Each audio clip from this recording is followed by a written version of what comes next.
দেখুন আছে আমার রিপন ভাই। তো রিপন ভাই আর আমি মিলে শুরু করে দিয়েছি ওয়াশ করা ভাই। তো অনেকদিন হয়ে গেছে ক্লিন করা হয় না ভাই, আর শাক করা দেশে নাই, তাই নিজে নিজে লেগে গেলাম কাজ করতে। সমস্যা নাই, যাওয়ার সময় নাই তো কি হয়েছে, বাসায় তো সবকিছু আছে। পরিষ্কার করার মধ্যে নিজে ওয়াশ করার মধ্যে তৃপ্তিটাই আলাদা। যেমন ধরেন দেখুন, বাবা নিজের হাতে আমাদের বাসার চারপাশ সবকিছু ধুইতেছেন। এটা হচ্ছে আমাদের পার্কিং। নিজের কাজ নিজে করতে একটা তৃপ্তি আছে, আলাদা একটা তৃপ্তি, এটা বুঝতে পারতেছি এখন। নিজের বাইকটা ওয়াশ করতে গিয়ে, নিজের বাসাটা সবকিছু ওয়াশ করতে গিয়ে বুঝতে পারতেছি। যাই হোক, হ্যাঁ হয়েছে নি হয়েছে পেজটা বড় হয়ে গেছে অনেকটা। আর এদিক থেকে আমার মিররটা দেখা যাইতেছে, তো খারাপ লাগতেছে না, এবারেই যাচ্ছে, সুন্দর লাগতেছে। আর দেখে মা সবকিছু এখন গুছাইতেছেন। আমার কিছু কাপড় চোপড় ওই ওয়ার্ড্রোতে ছিল। হ্যাঁ, আর গাইজ এখন কিন্তু আমাদের রুমটা আরো বড় লাগতেছে, মানে আমার রুমটা বিশেষ করে সুন্দর লাগতেছে। তো গাইজ কয়েকদিন পরে পরে যখন তো রুম মোছামুছি হয়ে গেলে আবার কিন্তু সুন্দর লাগবে। যাই হোক, তো এখন একটু নতুনের ফিল পাওয়া যাবে ঘরে। Hello everyone, good morning, welcome to my new blog. কেমন আছেন সবাই? আই হোপ সবাই ভালো আছেন, আমি ভালো আছি। তো দিস ইজ ফ্রাইডে। তো কিছুক্ষণ আগে উঠলাম, উঠে ফ্রেশ ট্রেশ হলাম। আর আজকে গাইজ আমার রুমটা একটু গুছাবো। তো সবকিছু একদম উলট পালট হয়ে আছে, আর রুম একদম কনজেস্টেড হয়ে আছে। ভাবলাম একটু রুমটা গুছাই। সাথে আছে রিপন দা, দেখো রিপন দা হেল্প করতেছে আমাকে। তো প্রথমত গুছানোর মেইন উদ্দেশ্য হচ্ছে যে আমার যে এই ওয়াইড্রোটা কিন্তু গাইস অনেক জায়গা নিয়ে নিচ্ছে। আর আমার কাপড় চোপড় রাখার মতো জায়গার কিন্তু এখন মানে কোনো অভাবই নেই। একদম পুরো একটা আলনা আছে, আলমিরা আছে, তারপরে এই ওয়াইড্রোর মধ্যে 4টা ড্রয়ার আছে, তারপর একটা দরজা আছে, ওটার মধ্যে মানে অনেক কাপড় মানে থেকে যাবে। কিন্তু হয়েছে কি, মানে এত কাপড় কিন্তু আমার রাখার কোনো প্রয়োজন নেই। আমি এমন একটা ছেলে যে আমার আলাদা করে যে কোনো কাপড় আমার রাখা থাকবে তা কিন্তু না। আমার যে কোনো কাপড়ে আমি কিন্তু রেগুলার আমি এটা ইউজ করে নেই। তো দ্যাটস ওয়াই আমার আলাদা করে কোনো কাপড় রাখতে হয় না। বা অনেকেই আছে যে আলাদা কাপড় কোথাও গেলে পরবে বা এরকম কিছু, তো আমার এরকম কোনো কাপড়ই নেই। তো যাই হোক, তো আলাদা করে রাখার কিছুই নেই। তো ভাবলাম যে এই ওয়াইড্রোটা এখান থেকে সরিয়ে নেবো, সরালে পেজটা একটু বেড়ে যাবে। তো এটা সরাইয়া আমি নিয়ে যাবো স্বপ্নের রুমে। তো দেখাই আমি একটু, স্বপ্নের কাইসগুলো কিন্তু প্রচুর উঠেছে। স্বপ্নের রুমটা কিন্তু অনেকটাই ফাঁকা। তো দ্যাটস ওয়াই আমি ভাবলাম যে কি, স্বপ্নের যেহেতু দেশে নাই, তাহলে কি করা যায়, এই সোফাটা নিয়ে যাব আমার রুমে। ও মানে যে ওয়াইড্রোটা আছে ওয়াইড্রোটার জায়গায়, তারপরে কিন্তু কিছুটা জায়গা আমি পেয়ে যাবো। আর এই আলনাটা সরিয়ে এখানে নিয়ে যাব, আর ওখানের মধ্যে নিয়ে আসবো এই আমার রুমের যে ওয়াইড্রোটা আছে ওইটা। তো এখানেও মোটামুটি একটা জায়গা হয়ে যাবে, কারণ এই জায়গাটা কিন্তু কনজাস্টেড না, অনেকটাই খোলামেলা জায়গা আছে স্বপ্নের রুমটাতে। যেহেতু স্বপ্নের দেশে নাই, স্বপ্নের রুমটা ইউজ হচ্ছে না, তো আমি ওয়াইড্রোটা এনে এখানে রেখে দিই। তো স্বপ্নের রুমে একটা আলমিরা আছে, সমস্যা নেই, এটা মোটামুটি স্বপ্ন আসলে ইউজ করে। আর এটা নিয়ে যাবো আমার রুমে। যাই হোক, তো কাজটা শুরু করে রিপন ভাই অলরেডি শুরু করে দিয়েছে। এদিকে দেখুন পূজা চলতেছে ঘরে, মা তো পূজা করতেছেন, আর আমরা এখন কাজ করব। এই দেখুন, এটা যদি সরাতে হয় না গাইস, এটা সরাতে হলে একদম পুরোটা একসাথে নিয়ে যাওয়া যাবে না, কারণ এটা কিন্তু অনেক ওয়েট এটার মধ্যে। তো দ্যাটস ওয়াই এটা করতে হবে কি, সব ড্রয়ার গুলো খুলে নিতে হবে। খুলে ধীরে ধীরে একটু বস্তা নিয়ে এসেছি, দেখুন বস্তা নিয়েছি, বস্তাটা নিচে দিলে একটু ঠেলায় ঠেলায় নিয়ে যাওয়া যাবে, কোনো প্রবলেম হবে না। তো এটা করবো এখন। আর আমি চিন্তা করতেছি যে এই আলমিরাটা ওখানে নিয়ে যাব। তো দেখি জায়গা হয় কিনা, যদি জায়গা হয়, আমার লুকিং গ্লাসটা দেখা যায়, তাহলে আলমিরাটা এখানে নিয়ে আসবো আর আলনাটা ওইদিকে নিয়ে আসবো। তো তাহলে হবে কি, জায়গাটা একদম খোলামেলা হয়ে যাবে। এখানে কিন্তু একদম এই চেয়ারটা নিয়ে রাখলে, কম্পিউটারের সামনে রাখলে কিন্তু আর তারপরে জায়গা হয় না, একজন পাস হওয়া যায়।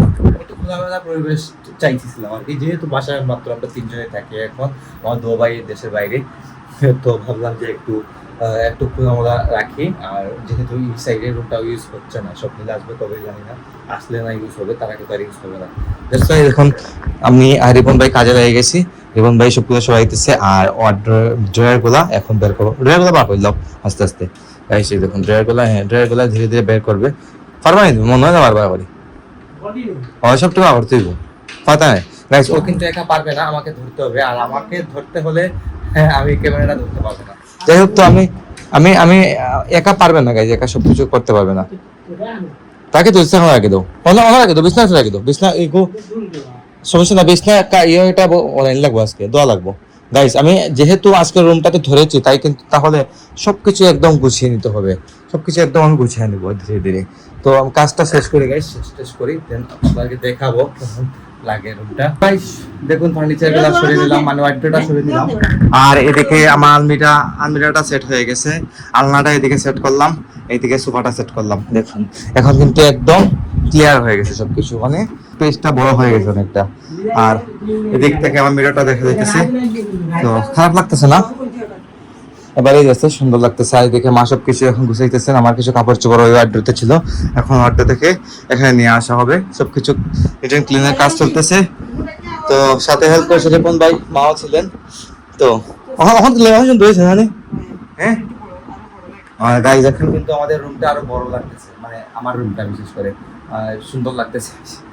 তো গাইজ কয়েকদিন পরে পরে যখন মানে যদি আসবাবপত্রগুলো আমাদের সাথে করা হয় না, তাহলে বোঝা যায় যে নতুন একটা ফিল পাওয়া যায়। হ্যাঁ গাইজ রান্না তো না কিছু গুছানো না, মা বলতেছেন যে সুন্দর লাগতেছে, গুছানো না গাইজ, তো সুন্দর লাগবে কিভাবে এটা বললে আপনি। আর স্বপ্নের রুমটা দেখেছি আপনাদেরকে, স্বপ্নের রুমটা কেমন হয়েছে বাইন্ডা দিয়ে যাই পুরো গাইজ।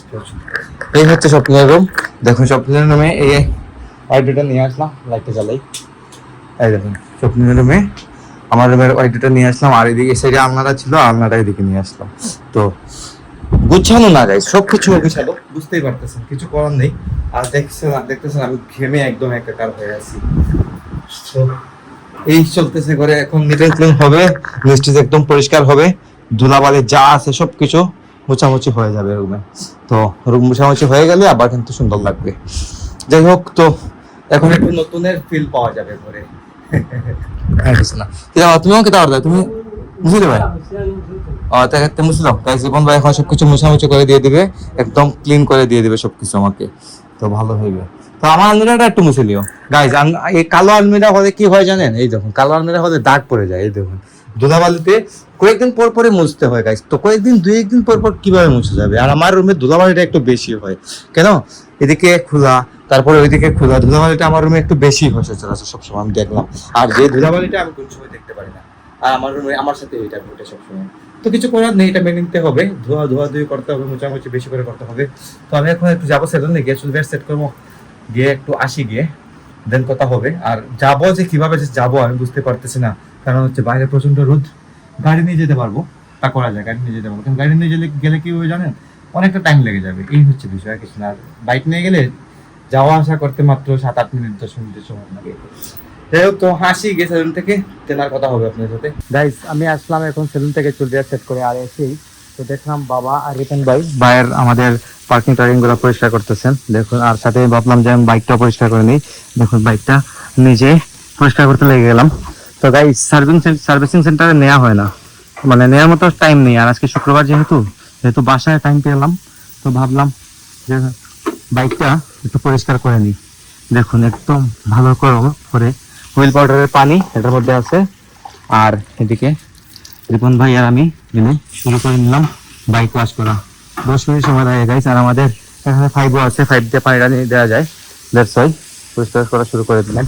সাথে দেখুন আছে আমার রিপন ভাই, তো রিপন ভাই আর আমি মিলে শুরু করে দিচ্ছি ওয়াশ করা বাইক। তো অনেকদিন হয়ে গেছে ক্লিন করা হয় না বাইকটা, আসলে আমার নিজের হাতে আসলে ক্লিন করি না। সার্ভিসিং সেন্টারে পাঠাতাম, স্বাক্ষর দেশে থাকতে সার্ভিসিং সেন্টারে ওকে দিয়ে পাঠিয়ে দিতাম, কারণ আমি তো সময় পাই না। তো এখন সচরাচর মানে আগের মতোই সময় পাই না, আর স্বাক্ষর দেশে নাই, তাই নিজে লেগে গেলাম কাজ করতে। সমস্যা নাই, যাওয়ার সময় নাই তো কি হয়েছে, বাসায় তো সবকিছু আছে। তো নিজের কাজ নিজে করাই ভালো। আর যেহেতু নিজের শখের জিনিস নিজে পরিষ্কার করার মধ্যে, নিজে ওয়াশ করার মধ্যে তৃপ্তিটাই আলাদা। যেমন ধরেন দেখুন বাবা নিজের হাতে আমাদের বাসার চারপাশ সবকিছু ধুইতেছেন, এটা হচ্ছে আমাদের পার্কিং নিজের হাতে ধুইতেছেন। নিজের কাজ নিজে করতে একটা তৃপ্তি আছে, আলাদা একটা তৃপ্তি, এটা বুঝতে পারতেছি এখন। নিজের বাইকটা ওয়াশ করতে গিয়ে, নিজের বাসাটা সবকিছু ওয়াশ করতে গিয়ে বুঝতে পারতেছি। যাই হোক, হ্যাঁ হয়েছে গাইস, জীবন ভাই অনেকটা পরিষ্কার করে নিয়েছে। তো ট্যাঙ্কিতে যদি হুইল পাউডারের পানি লাগানো ঠিক না, ট্যাঙ্কির ছাল বা ওগুলা কালার গুলো উড়ে যেতে পারে, কিন্তু আস্তে আস্তে লাগালে কোনো প্রবলেম হয় না। আস্তে আস্তে লাগাইতেছি, নো প্রবলেম, কিছু হবে না। তারপর গাইস আমার বাইকটা 7 বছর বয়স হয়ে গেছে, কিন্তু বুঝে যায় কি বলেন তো, একটা বয়স কি 7 বছর, এটা কিন্তু বুঝাই যায় না। আর কার গেছে গাইস, বিদ্যুৎ চলে গেছে, এখন পানি চলে যেতে পারে। এই দিন দেখ পানি চলে যাচ্ছে ধীরে ধীরে, বিদ্যুৎ চলে গেছে এবং কিছু করার নেই। বাইকটা দেন ধুতে দিলাম, সমস্যা না, একটু লেগে গেল না নেই, সমস্যা নেই, বিদ্যুৎ চলে আসবে কিছুক্ষণের মধ্যে। এদিকে আকাশও অবস্থা ভালো না, বৃষ্টি আসতে পারে কিছুক্ষণের মধ্যে, বৃষ্টি আসবে আশা করতেছি। আমরা ওয়াশ করতেছি কোথায় দেখুন, একদম আমাদের বিল্ডিং এর সামনে, বাসার সামনে হয়ে গেছে। আমার চিকচিকি করে গাইজ, আমার বাইকটা ধুলে কিন্তু বোঝা যায় যে একদম চিকচিকি করে, একদম নতুনের মতো। কিন্তু বাইকের বয়স 7 বছর, কেউ বলতে পারবে? কেউ বলতে পারবে না। যাই হোক, তো যেমনি যেটাই হয় না কেন ওয়াশটা করে নেই, শাওয়ার টাওয়ার নিবো, একদম ভরে গেছি কিন্তু এখন। তো গাইস এখন চলে এলাম শর্ট টাওয়ার নিয়ে, নিচে খাওয়া দাওয়া করবো। তাই সবাই খেয়ে নিয়েছেন, মানে বাবা মা খেয়ে নিয়েছেন, রিপন ভাই আর আমি বাকি ছিলাম। আমরা দুজনে খাবারের মধ্যে অলরেডি খেতে বসে গেছি। আজকে রান্না হয়েছে কি? আজকে রান্না হয়েছে গাইস, দেখুন এটা হচ্ছে মুকি, এটা মুকি তরকারি রান্না হয়েছে।